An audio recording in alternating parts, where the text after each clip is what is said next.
ଜୟ ଜଗନ୍ନାଥ ବନ୍ଧୁଗଣ। ବର୍ତ୍ତମାନ ମୁଁ ଗୋଟେ ନୂଆ ନୋଟିଫିକେସନ୍ ଧରି ଆସିଛି, ଯେଉଁଟାକି MKCG ମେଡ଼ିକାଲ କଲେଜ ଆମର ବ୍ରହ୍ମପୁର ସମସ୍ତେ ଜାଣିଥିବେ। ତ ସେ କଲେଜରେ ଦିଟା ପୋଷ୍ଟ ଆମର କଣ୍ଟ୍ରାକ୍ଚୁଆଲ ପୋଷ୍ଟ ବାହାରିଛି।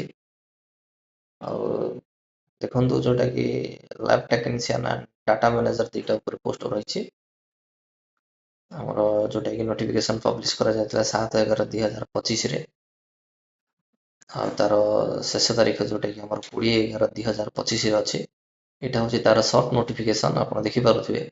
ଲ୍ୟାବ୍ ଟେକ୍ନିସିଆନର ଗୋଟେ ପୋଷ୍ଟ, ଡାଟା ମ୍ୟାନେଜର ଗୋଟେ ପୋଷ୍ଟ ଅଛି।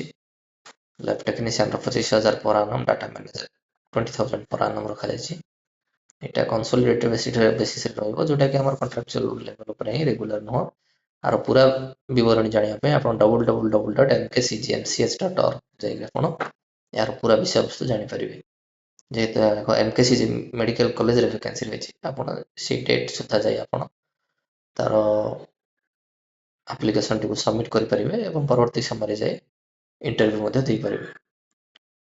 ଆଉ ଏ ନୋଟିଫିକେସନଟି ଥିଲା ଆମର MKCG ମେଡ଼ିକାଲ କଲେଜ। ରହୁଛି ବନ୍ଧୁଗଣ, ଆପଣ ଏହାକୁ ଦେଖିଲା ପରେ ଯେତେ ମାତ୍ରାରେ ହେବ ଟିକେ ସବସ୍କ୍ରାଇବ୍ କରନ୍ତୁ ପ୍ଲିଜ୍, ଆଉ ସେୟାର କରନ୍ତୁ ଏବଂ ଲାଇକ୍ ବି କରନ୍ତୁ, ଯାହାଦ୍ୱାରା କି ପରବର୍ତ୍ତୀ ସମୟରେ ନୂଆ ନୋଟିଫିକେସନ୍ ଆଣିବା ପାଇଁ ମୋତେ ବହୁତ ଆଗ୍ରହ ଲାଗିବ। ଧନ୍ୟବାଦ, ରହିଲି।